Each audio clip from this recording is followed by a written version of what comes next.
दक्षिण भारत व्यतीत अनेक स्थान रे इडली एक प्रिय जलखिया भाव निजर परिचय सृष्टि कर सस्ता सुंदर आ पेट पूरा होता है इडली। हेले दर्शक बंधु जदि इडली आपण बाहर किणी खाउछंती सावधान, ए इडली आपण को मृत्युर कारण होई पारे। इडली रु कर्कट रोग हेउतबा जणा पड़िछि। सुनिबाकू आश्चर्य लागुथिले भी ए कथा सत। बजार इडली प्रस्तुत समय पतला सूता कपड़ा बदल व्यवहार हेउथिबा प्लास्टिक आस्तरण निर्गत रसायन पदार्थ कर्कट रोगर कारण बोली जणा पड़िछि।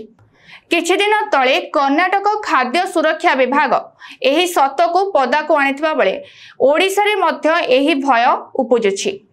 केवल इडली नुहे बजार रे बिक्री हेउथबा विभिन्न प्रकार रंधा खाद्य खाइबा और वितरण रे व्यवहार हेउथबा प्लास्टिक कर्कट रोगर कारण होई पारे बोली कुहा जाउछि।